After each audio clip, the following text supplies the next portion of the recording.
had to do a double take then. No, they look beautiful. Let's welcome them. And I'll have them with you, Alex.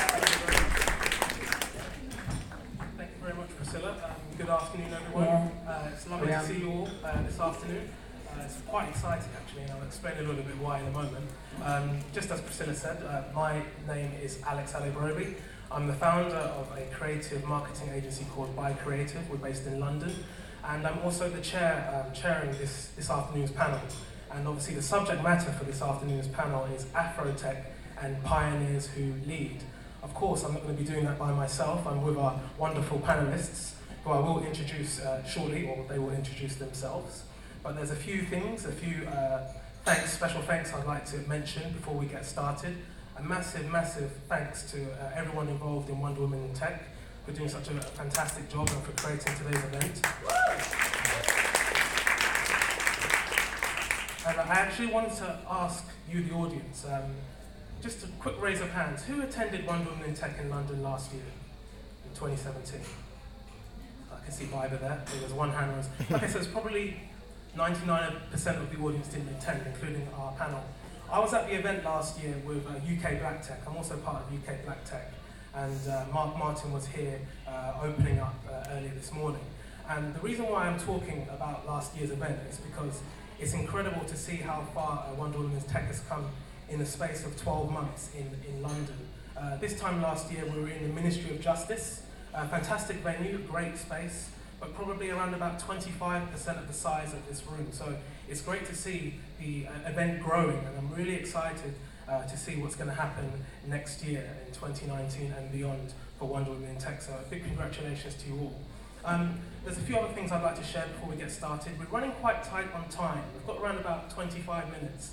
And I've been told I'll get a slap on the wrist if I don't keep to time. So we're going to try and squeeze as much as we can in. We've got 5 sections to talk about across AfroTech and obviously leadership and everything in terms of pioneering. There's going to be a little section towards the end where our panelists, our change makers, will give nuggets of inspiration and their experience in leadership, and how obviously that will hopefully inspire you as leaders in the audience. I know many of you are leaders already, but obviously pioneering as well in the STEM and tech industries. Of course, in case you've got Twitter fingers, I can see a few people on their laptops. You've got the hashtags to engage with conversation, hashtag WWT 2018, hashtag London Tech Week, that's hashtag LTW, and obviously hashtag We Are Innovators. And so now we're going to get started. I think I've talked a little bit too much. We're going to introduce our panel from stage right, my right-hand side, Cecilia, of course. And if you could obviously introduce yourself, who you are, what you do, and if you, of course, ladies, could mention in one sentence what leadership means to you, and I'll come and take a seat with you. Okay, thank you. So my name is Cecilia Harvey, and I have worked over 20 years in banking and financial technology. Most recently, I work at HSBC, and also I am the founder and chair of an organization called Tech Women Today.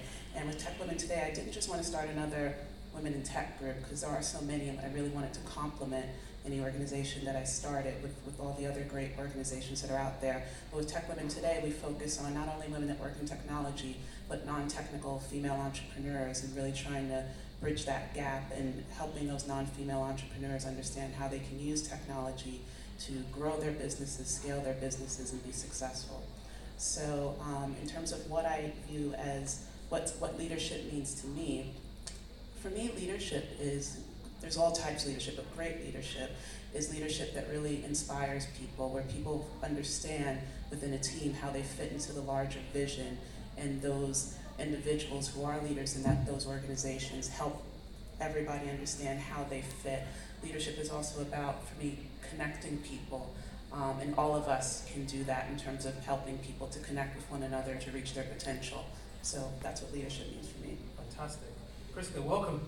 Hello, thank you. Hello, Thank you for having me. Thank you. So my name is Priska Moyesa, and I am the founder of a social first marketing agency called Moyesa & Co.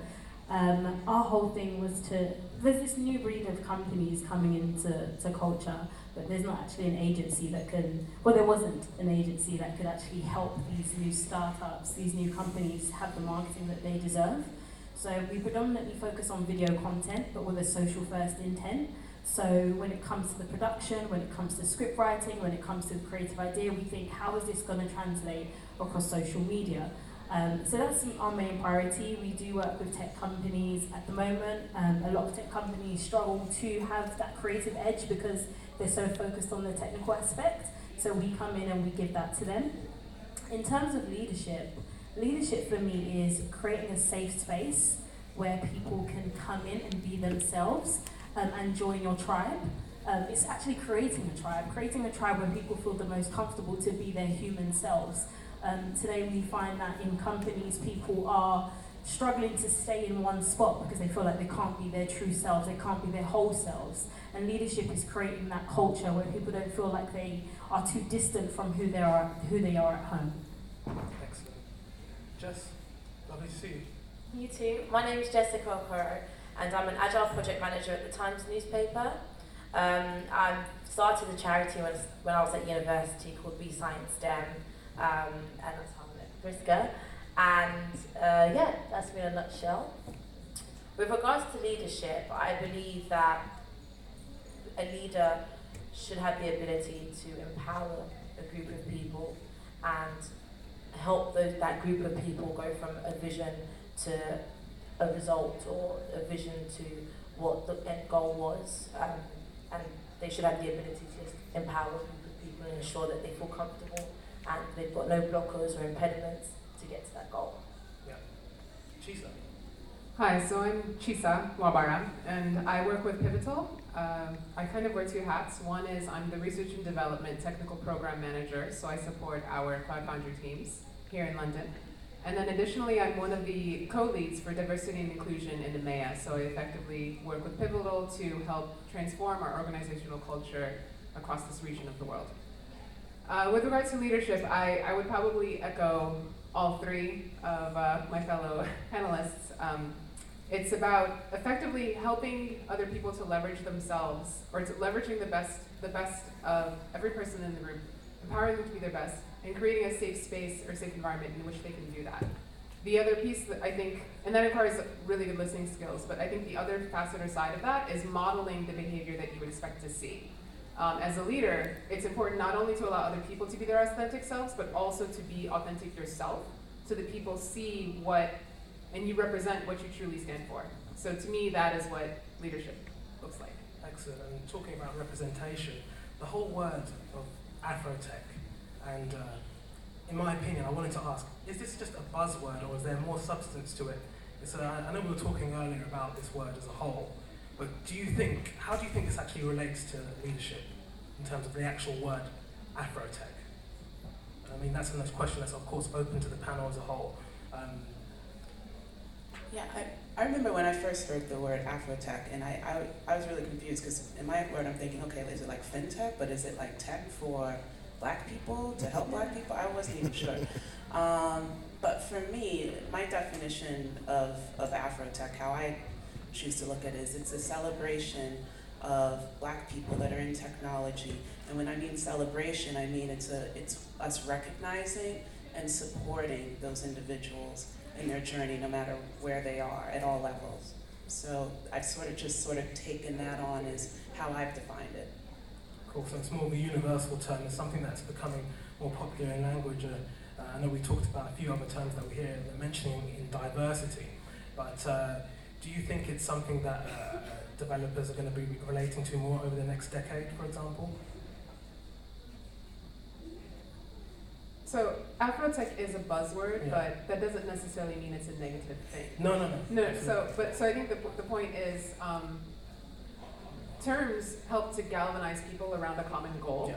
So I think to the point that Cecilia is making, yes, that is the hope. The whole point of creating a movement or creating a buzzword is to provide a focal point for people to get motivated around, and also to provide common language to be able to push whatever agenda you have forward. So when we use the word Afrotech or any other term or word, the point is to provide people with a definition or a space to think about what that agenda might look like. And I think we are all hoping that AfroTech is something that anyone from the diaspora Yes. can find a place in. And effectively think about what that looks like for them and create a space and make it their own. Absolutely. Whenever somebody wants to implement change, you have to be intentional. And I think that's what AfroTech is. It's, we need change in tech and we need to be intentional with it. And this is this thing that I guess everyone from the diaspora can connect with and come and feel like you're at home. So that's how I see it. I do see it as a very positive thing. It's amazing that it kind of kicked off more so in the States, and now the UK's made it its own, and I feel like more and more people are going to want to not only join it but support it. And I'm sure there will be many allies out there that will feel like actually this is something amazing and it's intentional, so I want to be a supporter of it. Fantastic. And I guess that kind of in a way leads on to our next question. We're talking more about leadership and how we can improve representation, both in the UK, or mainly in the UK at the moment, of course, because it's a growing subject matter. Well, how do we think about this at the moment? Do you have any case studies that you've seen over the past year, or ways that you've seen leadership improving in your careers? So with leadership, I feel that it's really important that when someone from a background that we're struggling to get into leadership because there's not many of them there currently. When we have someone there, it's really important that we celebrate them and we shout about them and make sure everyone knows that they're there, so that more people can feel that they can get there. For example, when I was younger and I wanted to go into medicine or own a pharmaceutical company, I started to search online desperately people who looked like me and were running the kind of company I wanted to run, and I couldn't find anyone, and that really put me off, thinking, okay, maybe that's not for me, maybe I'm not meant to be in that industry. And I think it would be great if we could shout about the leaders that are currently out there that we feel there are not enough of, because there are black leaders, and women. Most of the people leading in the Times and in tech and News Corp are females, right up to the CEO. We've got Christina Scott as our CTO, we've got Rebecca Brooks as our CEO. So I feel like if we are screaming and shouting about the women in leadership currently, it will empower and inspire us to kind of go there. And I guess one of the objectives is to see more leaders and faces like us, so to speak. Do you feel that's growing now? Do you see a movement happening? And a positive movement, not just a movement for the sake of it? I do. As a founder, I think by default I'm a leader because I'll end up hiring people. So I feel responsible to make sure that I bring in people that have a similar background to me, whether it's my genetic makeup, whether it's just my mindset. I feel super responsible. So when I started the agency, it was my intention that I would make sure that I cover people or hire people that are diverse. So on our most recent set, I think earlier in the year, I made sure that one of the photographers was a woman. And I sent it out to a diverse group of women, and the women that came back happened to be a black woman. And then I made sure that my intern was a young black woman, because when I was young, it was hard for me to find an internship. And then making sure that, I'm representative of the LGBTQ community.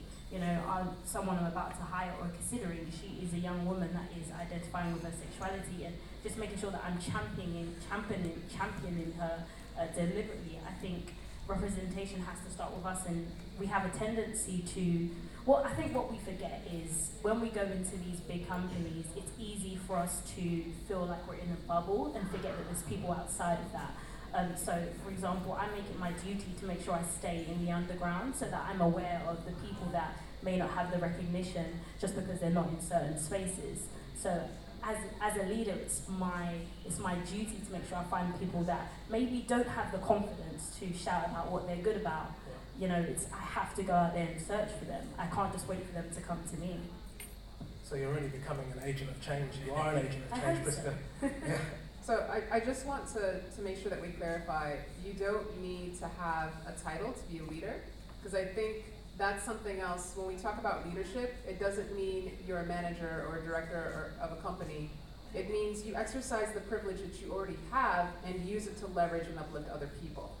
So and leadership shifts depending on the situation, depending on the conditions, leadership shifts. And standing up and being a leader can happen at any point in time, at any moment. It can be as simple as opening up your mouth and saying, this is wrong, or why do we have no one of XYZ nature on this panel?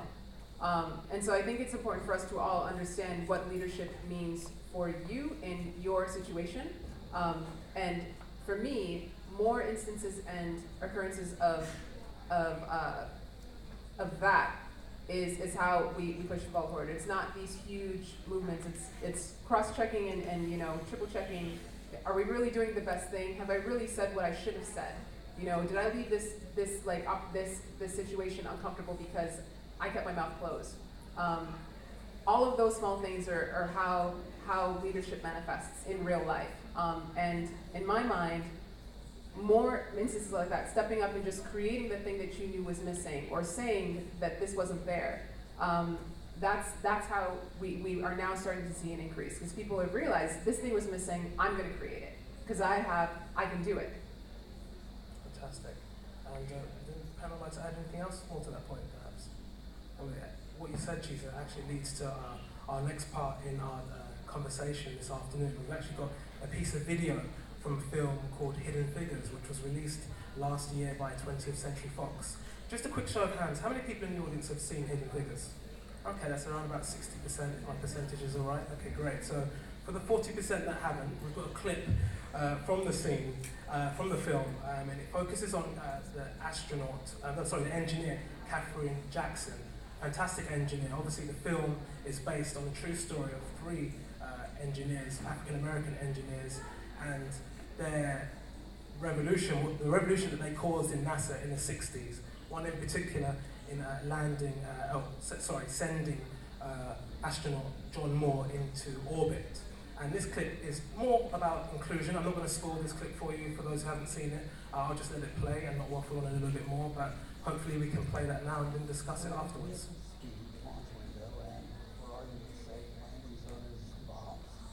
Should be enough to figure the go, no go? Yeah, in theory, sir. We need to be past theory at this. We'll be able to calculate a go, no go with that information. When exactly is that going to happen? Catherine? Go at it.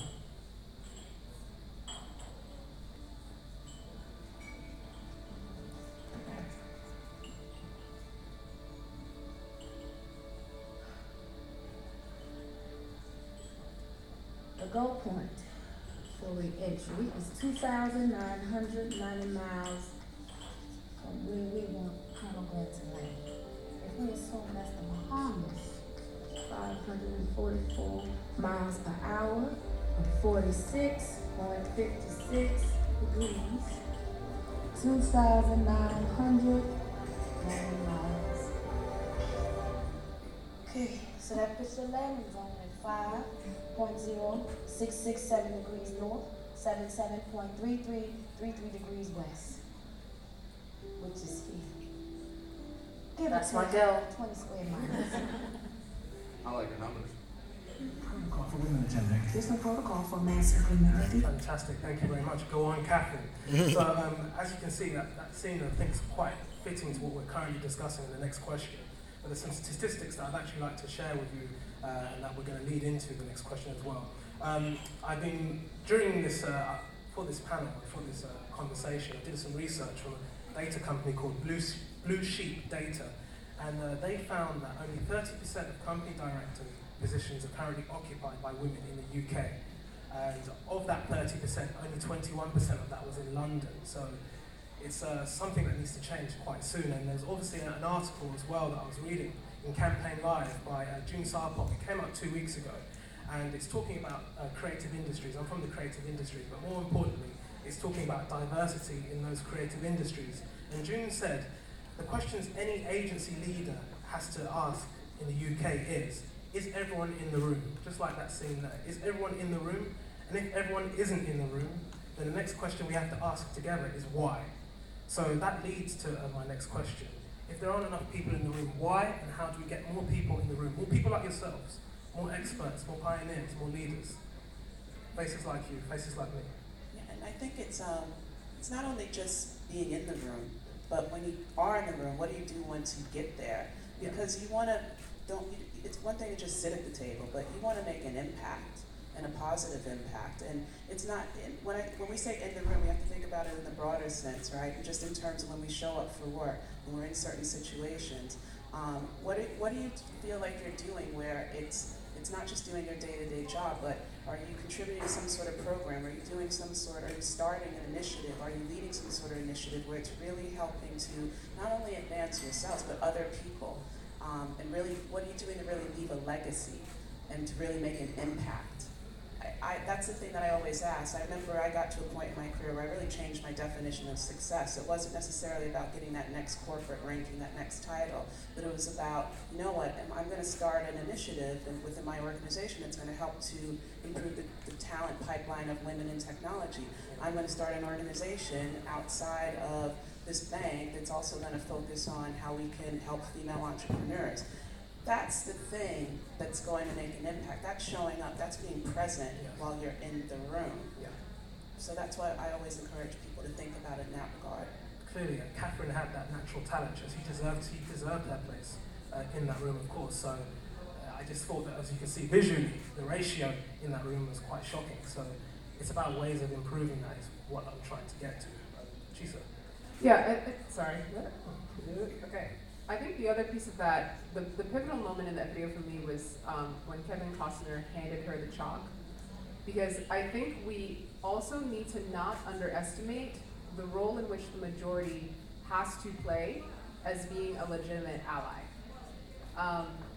It's not just about us doing everything. At some point, there needs to be ownership about the fact that in order to move the ball forward, it cannot just be minorities participating in that conversation, in that activity. He held the door open for her, and that's what's important. And we can hold the door open for each other, but I'm not going to sit up here and pretend like us holding the door open for each other is going to be enough, because at some point, there are things that I can say that will not be heard, but they will be heard if a white man says it. And oftentimes, I'll just tell a white man to say what I want to say so that the people that can process the words coming from his mouth will understand and hear what I wanted to say. And it's the same thing as when your mother tells you to do something, you smell, take a shower, and your best friend tells you to do something, you smell, take a shower. You listen to your friend, you're not listening to him. You're gonna walk around smelly until your friend says it, right? It's the exact same thing. It's about the subcultures that exist, and the power of that is a really important thing for us all to understand and be aware of, and to use it to our advantage. Fantastic, great answer. We're actually coming to the last section of our conversation. I know we've kind of sped through some of our questions, and Cecilia, do you have to? You have to. Actually, I have to go be in the room. Yes. So I'm gonna leave again. I have to go chair a meeting back at HSBC, but continue. Absolutely. And how can It's a we? perfect segue to like be in the room. Cecilia, how can we follow you? Can the audience, if everyone wants to engage with Cecilia after this? Instagram, Twitter, LinkedIn, all that good stuff. And what's your handle? At I am Cecilia Harvey. Fantastic. See you guys later. Thank you. Good luck with your meeting. Thanks. So, obviously, Cecilia's just left, but for those who are just arriving, if you're just joining us with this conversation, or if you're on Twitter at the moment, then the hashtags, of course, the hashtag WWT2018, there's hashtag LTW, that's London Tech Week, and hashtag We Are Innovators. And speaking of innovation, we actually do have our last question. I'm conscious of time, and the last question was, as I mentioned, about your experiences as panelists, as change makers, and what we can help and share with the audience. Our own advice, tips for being in the industry, for being in STEM, for being in the creative industries, as Prisca talked about earlier. What can we do to establish more BAME pioneers and leaders in tech going forward? More specifically over the next decade, so to speak. Just rolling off of your last question and that one. Very often I found myself trying to persuade people that didn't want to be persuaded to help. And I think you have to be a little bit smart about the people you reach out to. it's super hard to get people to care about diversity if they don't care about things. It's just a human thing. If someone's not someone who's a helpful person in everyday life, they're not exactly going to be a champion of diversity. So it's about finding those empathetic people, those people that are kind enough to even listen to what others have to say, and then partnering up with them and just being a genuine person. You know, I've made connections with loads of people with different backgrounds just off being a genuine person, of connecting with them on a human level. So I think it's super important for you to just realize that trying to force your way through with the diversity conversation may not actually be the answer all the time. Sometimes you just need to be you, and meet those people that just want to help because it's like you're really good at what you do.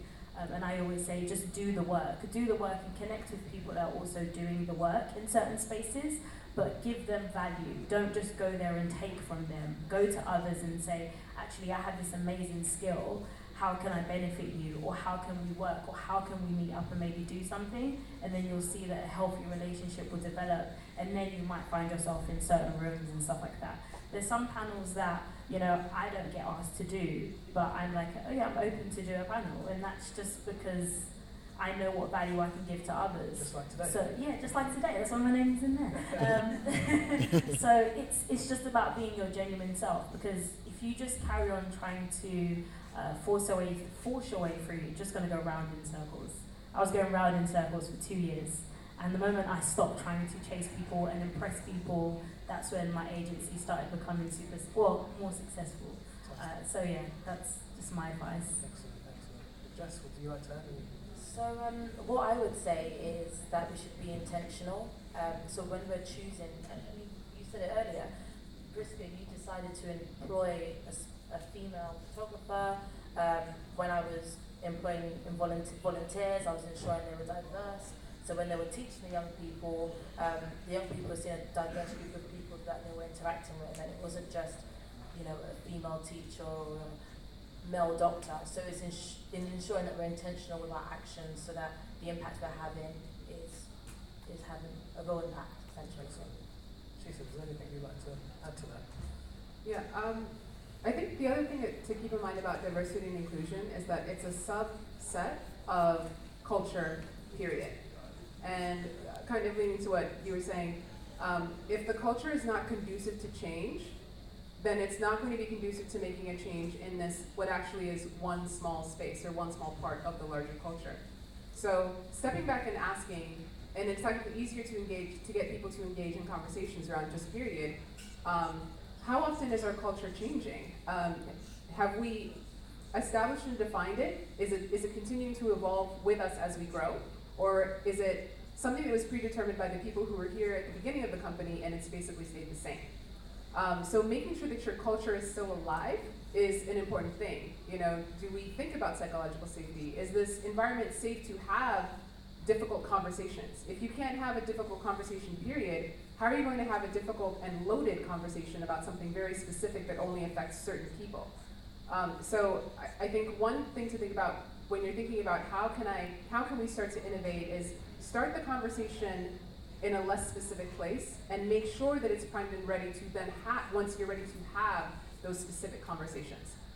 So one thing that we've actually taken some time to do at Pivotal is, as opposed to trying to solve for diversity or larger issues of inclusion, we're simply working on building awareness. Is everyone ready and capable of having a conversation and comfortable talking about difficult things?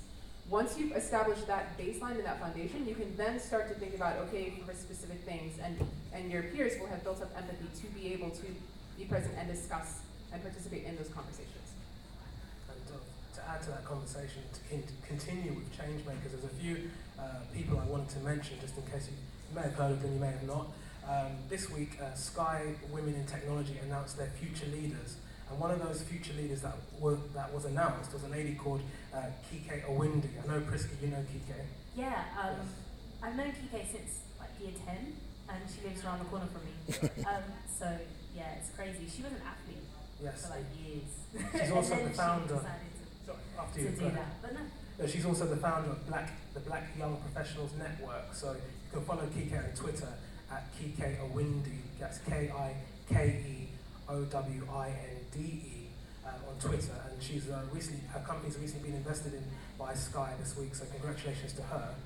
There's another little nugget I wanted to share with you. June Sarpong has a book out called Diversify, and that's more specifically speaking about diversity and inclusion in the creative industries, and that's obviously out now. You can download that on Amazon. And that's where I got some of the quotes from earlier with regards to Campaign Live. And if you also go to diversify.org, there's a great calculator which has been partly composed by June Sarpong and a team at Cambridge University.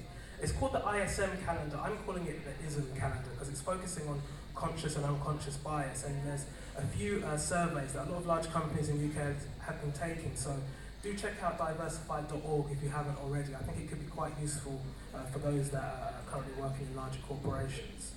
And we're going to wrap things up quite shortly. I see there's 5, 4, 3, 2, almost 3 seconds.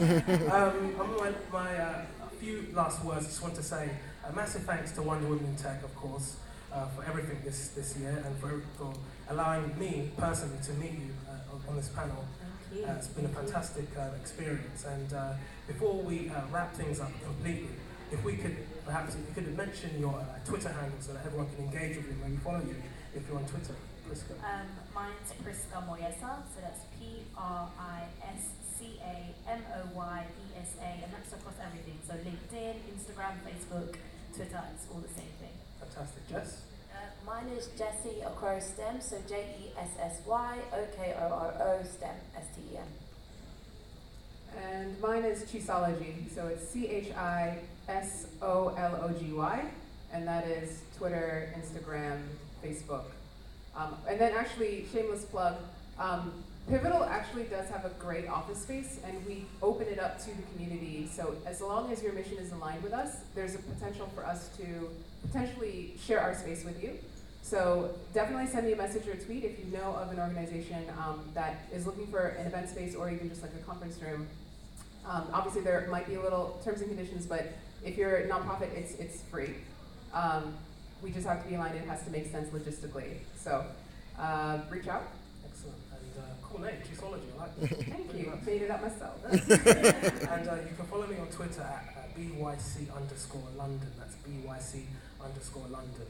And of course, again, that's it for today. I hope you have a fantastic weekend, and I hope you enjoyed this conversation. Thank you very much. Enjoy the sun.